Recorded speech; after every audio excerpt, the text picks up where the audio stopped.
नमस्कार, मी प्रांजली सायकोलॉजीमध्ये आपले खूप स्वागत आहे। मी एक प्रोफेशनल सायकोलॉजिकल काउन्सलर, त्याचप्रमाणे लाईफ कोच।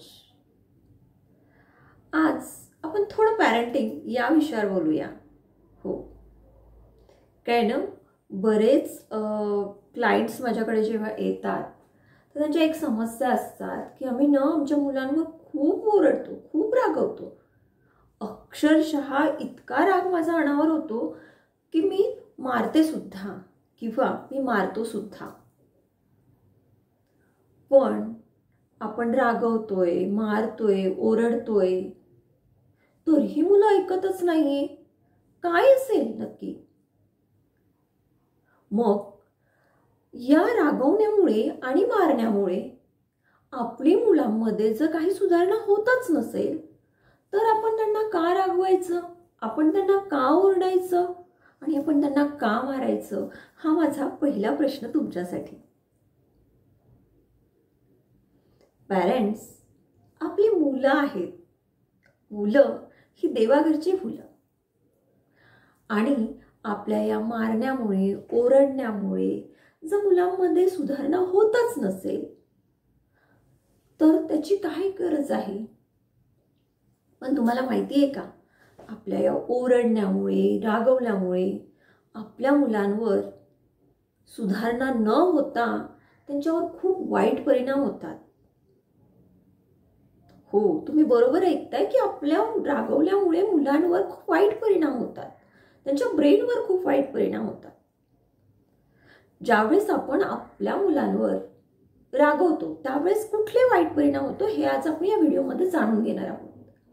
होतं काय मॅक्सिमम टाइम की आपण आपल्या मुलांना काही केलं नाही किंवा त्यांनी काहीतरी सांडवलं आहे, पाणी सांडवलं आहे किंवा काहीतरी मिस्टेक केलेली आहे और त्याला स्टडीमधलं काही येत नाही आहे, त्यावेळी आपण काय करतो तर त्यावेळी आपण त्याला ओरडतो, रागवतो आणि या ओरडण्याला, रागवण्याला तो मुलगा धमकी समजतो। तुमच्या लक्षात येतंय की या रागवण्याला, ओरडण्याला आपला प्रिय मुलगा धमकी समजतोय आणि या धमकीची त्याच्या मनात एक भीती निर्माण होते आणि अमायगडाला नावाचा एक भाग असतो आपल्या ब्रेनमध्ये, तो ट्रिगर होतो। मी परत म्हणते, अमायगडाला नावाचा एक आपल्या ब्रेनमध्ये एक पार्ट असतो, तो ट्रिगर होतो आणि तो ट्रिगर झाल्यावर आपला मुलगा जी थिंकिंग प्रोसेस आहे ती टोटली स्टॉप होते। तो थिंकिंग करू शकत नाही, त्याची टोटली थिंकिंग प्रोसेस ब्लॉक होते। त्याचं लॉजिकल जी काही प्रोसेस आहे, जे काही लॉजिकली तो विचार करतो किंवा प्रत्येक व्यक्ती लॉजिकली जो विचार करतो तो लॉजिकली विचार करू शकत नाही। त्याच्या मनात फक्त आणि फक्त भीती निर्माण होते आणि त्यामुळे तो काहीही ऍक्टिव्हिटी करू शकत नाही। त्या ठिकाणी थिंकिंग प्रोसेस बंद झाल्यामुळे, लॉजिकली तो काही थिंक करू शकत नसल्यामुळे त्याचा टोटली ब्रेन हा स्टॉप होतो त्या घडीसाठी। आणि आपण मग म्हणतोय, याला कितीदा मी तेच ते शिकवतीये, किती ओरडू शिकवतीये, पण याच्या लक्षातच नाहीये। कारण काय तर तुमच्या ओरडण्यामुळे, रागवण्यामुळे त्याची thinking process, logical process amygdala generate झाल्यामुळे, ट्रिगर झाल्यामुळे स्टॉप झालेली असते आणि तो काहीही विचारच करू शकत नाही। सो तुम्ही कितीही सांगितलं तरी त्याला काही कळणार नाही। आता तुम्ही म्हणाल की अमायगडाला ट्रिगर होतं, तर अमायगडाला म्हणजे आहे तरी काय? तर अमायगडाला हा आपल्या ब्रेनमधील एक लहानसा पण खूप महत्त्वाचा पार्ट आहे। हा लहानसा आपल्या ब्रेनमधील लहानसा आणि महत्त्वाचा पार्ट कधी ट्रिगर होतो, याची काय काम आहे? तर याची काम आहे की आपल्या इमोशन्सवर कंट्रोल ठेवणे, आपल्या भावनांवर नियंत्रण ठेवणे. कुठल्या इमोशन्स आपल्या असतात, मेजर म्हणजे मोस्ट ऑफ द ज्या इम्पॉर्टंट्स आहेत त्या आहेत 3. एक आहे आपलं राग येणे, दुसरं आहे आपला आनंद होणे आणि तिसरं आहे आपल्याला दुःख होणे. या दुःख होणे नाही, भीती वाटणे. ज्या काही आपले इमोशन्स आहे, भीती वाटणे, राग येणे आणि आनंद होणे, या इमोशन्सवर कंट्रोल ठेवण्याचं काम हे अमायग्डाला करत असतं. हे त्याचं पहिलं फंक्शन आहे, हे त्याचं पहिलं काम आहे. सेकंड त्याचं काम काय आहे, तर सेकंड की ज्या काही त्याला रिअलाइज होतं, म्हणजे ज्या काही भावना क्रिएट होतात, त्याचा ब्रेन आपल्या याच्याशी रिलेशन लावतं. म्हणजे एखादा जर आवाज आला, भीती वाटली तर, किंवा एखादी परिस्थिती निर्माण झाली की एखादी अशी परिस्थिती झाली की भयानक परिस्थिती आहे, तर ती परिस्थिती आपल्या मेमरीमध्ये तो सेव्ह करतो की ही परिस्थिती एक धोकादायक परिस्थिती होती, हा प्रसंग एक आनंददायी प्रसंग होता. या पद्धतीने रिलेशन लावून ती परिस्थिती तो आपल्या ब्रेनमध्ये सेव्ह करायचं काम करतो, म्हणजे आपल्या मेमरीमध्ये सेव्ह करायचं काम अमागडाला करतो. त्यामुळे आपण बघतो की काही मुलं आपण म्हणतो की छोट्या मुलांना रागवू नये, छोट्या मुलांना भीती दाखवू नये, कारण यामुळे त्यांचा अमागडाला ऍक्टिव्हेट होतो, ट्रिगर होतो आणि ती भीती त्यांच्या मेमरीमध्ये कायमस्वरूपी स्टोअर होण्याची चान्सेस जास्त असतात. म्हणून ते स्टोअर होतात. म्हणून आपण म्हणतो की बालपणी होणारे आघात हे आयुष्यभरासाठी असतात. त्यानंतर आपण जाऊया त्याच्या तिसऱ्या फंक्शनकडे. तर अमागडाला काय करतो की जी काही परिस्थिती आहे ती परिस्थिती भीतीची आहे का, धोकादायक परिस्थिती आहे का, हे ओळखण्याचं काम करतो.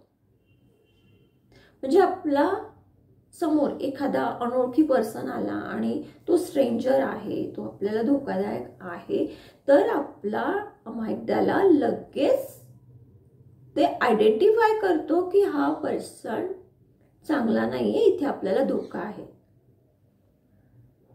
तर हे आयडेंटिफाय करायचं, परिस्थिती आयडेंटिफाय करण्याचं काम सुद्धा आपला अमागडाला करत असतो. त्यानंतर आपण त्याचं 4th फंक्शन बघूया की ज्यावेळी त्याला कळतं की परिस्थिती धोकादायक आहे, भीतीदायक आहे, त्यावेळेस तो आपल्या बॉडीला फाईट और फ्लाइट मोडसाठी तयार करत असतो. उदाहरणासाठी जर झालं की आपण बरेचदा म्हणतो की अरे त्याच्या मागे ना तो एक गुंड लागला होता आणि माहिती नाही तो कसा एवढ्या स्पीडनी पडला. त्याला तर म्हणजे कधी त्याला एवढ्या स्पीडनी पळताना बघितलं नव्हतं, पण तो एवढ्या स्पीडनी बघितला. किंवा एखाद्या मुलीवर जेव्हा काही वेगळा प्रसंग होण्याचं जेव्हा होतं त्यावेळेस ती मुलगी फाईट करते, बिकॉज ती पूर्ण स्ट्रेंथनी करते, कारण तिचा अमागडाला ट्रिगर झालेला असतो आणि तो आपल्या बॉडीला फाईट और फ्लाइट मोडमध्ये आणतो. म्हणजे एकतर फाईट करण्यासाठी किंवा तिथून पळून जाण्यासाठी पूर्ण शक्तीनिशी आपली बॉडी तयार करायचं काम हे अमागडाला करत असतं.